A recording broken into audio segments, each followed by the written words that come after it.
இப்ப திரையில பார்க்கிற நம்பர்ஸ் நம்ம டைஜஸ்ட் பண்ணலாம். பாஜக 84% ஸ்ட்ரைக் ரேட். அவங்க போட்டியிட்ட 140 சொச்சம் தொகுதிகளை 145 தொகுதிகளில் 125 சீட்டுகளை பிடிக்கிறது. அதாவது போட்டியிட்ட இடங்கள்ல 84% இடங்கள்ல வெற்றி பெறாங்க. சிவசேனா ஷிண்டே தலைமையிலான சிவசேனா தான் போட்டியிட்ட 81 தொகுதிகளில் 56 தொகுதிகளில் முன்னிலையில் இருக்கிறது. 70% strike rate. NCP Sharad Pawar அந்த கட்சி 37 இடங்கள்ல முந்தி அதனது ஸ்ட்ரைக் ரேட்னு பார்த்தா 62%. ஸோ ஒரு பிரம்மாண்டமான ஸ்ட்ரைக் ரேட்டை பெற்றிருக்கிறது. இன்னொரு அணியை பார்ப்போம். காங்கிரஸ் கட்சி தான் போட்டியிட்ட இடங்கள்ல வெறும் 19% இடங்கள்லயே வெற்றி பெறுகிறது. 19 இல்லை 20% வருது. உத்தவ் தலைமையிலான சிவசேனா வெறும் ஒரு 18% ஸ்ட்ரைக் ரேட்டை பெற்றிருக்கிறது.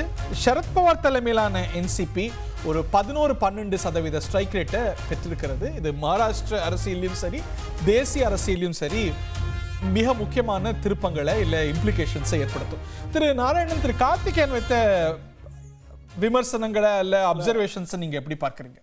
பாஜக தான் முதலமைச்சர், அநேகமாக விட்டு கொடுக்கறதுக்கு வாய்ப்பு இல்லை மற்றவங்களுக்கு ஃபார் ஆப்வியஸ் ரீசன்ஸ். ஹரி, தமிழ்நாட்டுல 50 வருடங்களாக ஒரே குடும்பத்தை சேர்ந்தவர்கள் கட்சியினுடைய தலைவராகவும் ஆட்சிக்கு வந்தால் முதல்வராகவும் துணை முதல்வராகவும் இருப்பது குறித்தெல்லாம் பேச முடியாதவர்கள். ஜனநாயக ரீதியில ஒரு முதலமைச்சரை துணை முதலமைச்சரை பாரதிய ஜனதா கட்சி தேர்ந்தெடுத்தால் அவர்கள் RSS செல்லப்பிள்ளை, நாக்பூரின் செல்லப்பிள்ளை, அப்படி இப்படி அவங்க டெல்லிக்கு போறத வளருவதை நரேந்திர மோடியும் அமித்ஷா விரும்ப மாட்டார்கள். விமர்சனம் செய்வது என்பது திராவிட மாடல் விமர்சனங்கள். இதெல்லாம் இவங்க இதே விஷயத்தை இங்க சொல்ல முடியுமா? 50 வருஷமா ஒரே குடும்பத்தை சார்ந்தவங்க வருவது கண்டிக்கத்தக்கது அப்படின்னு கார்த்திகேயனை சொல்லுங்க. கருணாநிதி, ஸ்டாலின், உதயநிதி ஸ்டாலின் அந்த கட்சி தேர்ந்தெடுக்குதுங்க. உங்க கட்சியில தேர்ந்தெடுத்தாங்களா? அங்க இருக்கக்கூடிய மகாராஷ்டிரா லெஜிஸ்லேச்சர் பார்ட்டியா தேர்ந்தெடுத்தது. இதையே எங்கிட்ட பர்சனல் ஆக்குறீங்க மிஸ்டர் நாராயணன்?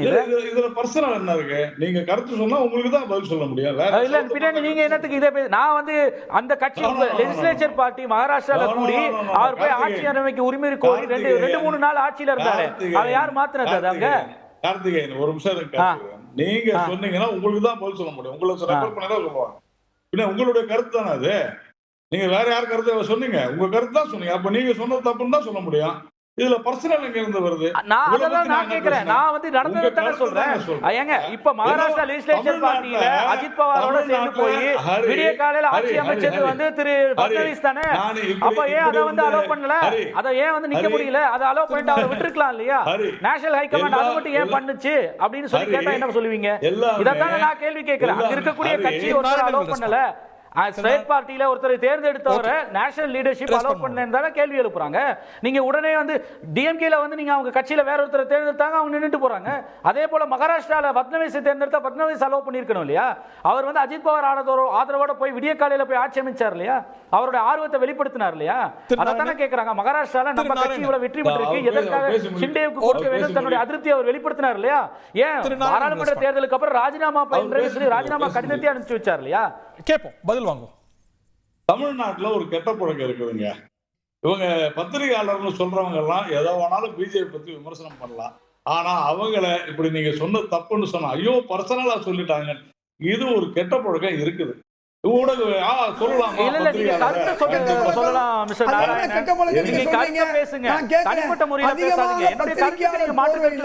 பாஜக அதிகமாக பொருளாதார நிபுணர் பாஜக அதிகமான விமர்சகருக்கு போர்வையில பாஜக அது கெட்ட பழக்கம் இல்லையா? சகிப்புத்தன்மைன்றது வேணும். கொஞ்சமாவது சகிப்புத்தன்மைன்றது வேணும். நீங்க பேசும்போது அத நீங்க பேசுறீங்க இல்லையா? உண்மையிலேயே வெறுப்பரசியலும் சகிப்புத்தன்மையை பத்தி நீங்க பேசுறது தான் உண்மையிலேயே வேடிக்கையா இருக்கு. பதில் வாங்க. நான் உங்களுடைய கருத்தை தான் எதிர்க்கிறேன். நீங்க கருத்துல எதிர்ப்பு இருக்கு இல்லன்னா மாற்று கருத்து இருக்குன்னா நீங்க நிச்சயமா பதிவு பண்ணுங்க. ஆனா தனிப்பட்ட நபர்களுடைய விஷயம்னு சொல்லிட்டு அதுக்கு ஒரு அரசியல் சாயம் பூசுறதா தவறுன்றனா நீங்க என்னுடைய கருத்துல உங்களுக்கு மாற்று கருத்து இருந்தா நிச்சயமா வெளிப்படுத்தலாம். அத ஆக்கப்பூர்வமா கன்ஸ்ட்ரக்டிவ் கிரிட்டிசிசம் ப்ளேஸ் பண்ணுங்க. Don't try to cast aspersions. Okay. Cool down. நம்ம பர்சனலா பண்ணலாம். Thirunarayanan points. I will do it. நீங்க உங்களுடைய கருத்துக்கள் I will also do it, mister. You don't have to cast aspersions. You don't judge me. நீங்க you have every right to differ with me. You can question my line of thought. அத வந்து தாராளமா நீங்க கேள்வி எழுப்பலாம். ஆனா அதுக்காக நீங்க போயிட்டு வந்து இப்படி பேசுறாரு அப்படி பேசுறாருன்னு சொல்றதுக்கு உங்களுக்கு உரிமை கிடையாது. நான் உங்களை வந்து ஒரு கட்சியினுடைய கொள்கையை தான் நான் விமர்சனம் பண்றேன், இல்ல நான் சொல்ற கருத்துக்களை உங்களுக்கு விமர்சனம் பண்ற உரிமை இருக்கிறது. தனிப்பட்ட முறையில வந்து என்ன விமர்சனம் நீங்க பண்றீங்க? என்னுடைய கருத்துக்களை தான் நீங்க விமர்சனம் பண்ணணும். சார் அவர் பேசி முடிக்கட்டும் sir. Okay, let's move on. You are என்னுடைய இல்ல சாச்சா பேசுறோம் அது பத்தி இவங்கெல்லாம் தொடர்ந்து இப்படிதானே தமிழ்நாட்டுல பிஜேபி பத்தி பேசிட்டு இருக்காங்க, பாத்துட்டு தானே இருக்கேன். நீங்க என்னுடைய கட்சி தேர்ந்தெடுத்த ஒரு வேட்பாளரை, ஒரு நபரை, அவர் போய் கட்சி ஆட்சி வேணும்னு வந்து எங்களுடைய கட்சி தலைமையோட அந்த அனுமதியோட அவர் போய் செஞ்சத நாக்பூரினுடைய ஆசீர்வாதம், RSS ஆசீர்வாதம்னு அவர் பேசினா நான் வந்து அப்படியே நான் வந்து கேட்டுக்கிட்டு இருக்கணும். ஏன்னா இவர் தான் பக்கத்துல இருந்து பார்த்தாரு, RSS ஆசீர்வாதம் அது செல்ல பிள்ளைன்னு இவர் தான் பக்கத்துல இருந்து பார்த்தாரா? ஏன் கட்சி முடிவு எடுத்து தான் அவர் போறாரு. அது எப்படி இவர் சொல்லலாம்? இவருக்கு யார் சொன்னது அந்த மாதிரி?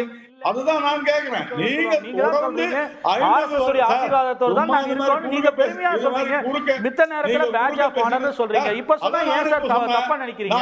RSS உடைய ஆசீர்வாதம் சொன்னதுல என்ன தவறு இருக்கு? நீங்க தான் வந்து அந்த பேட்ச் ஆஃப் ஆனர்னு நினைக்கிறீங்களே. உங்க கட்சியை பொறுத்த வரைக்கும் RSS உடைய ஆசீர்வாதம்னு சொன்னா அது வந்து சரி நீங்க தானே சொல்றீங்க. ஆமா நாங்க RSS ல இருந்து வந்தோம், it's a badge of honor நீங்க தானே சொல்றீங்க. இப்ப மட்டும் ஏன் தவறா நினைக்கிறீங்க? As a moderator to interfere and ask him to keep quiet. Okay, அடுத்த விஷயத்துக்கு போறோம். என்ன பர்சனல் ஒண்ணு பிரச்சனை. எதுக்கு அடுத்த விஷயம் போறோம்? நான் என்ன கேக்குறேன், நீங்க குடும்ப அரசியலை விமர்சனம் பண்ண மாட்டீங்க, கேட்டா அது கட்சி ஆரம்பிப்பீங்க. என் கட்சியில யாரு போய் கிளைம் பண்ண முடிவு பண்ண வேண்டியது நானு. அதுக்கு கேட்டா சிவராஜ் நீங்க வந்து அதுக்கு என்ன சொல்றீங்க? Hitting towards upstairs.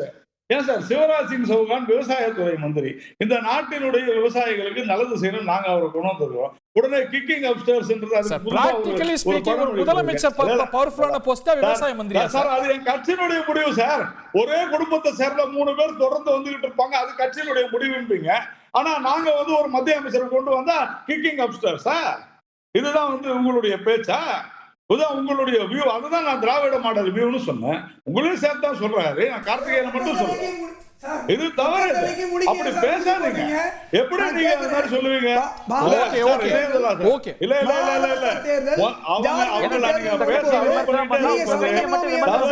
நான் மீண்டும் சொல்கிறேன், ஏதோ வேணாலும் பேசலாம்.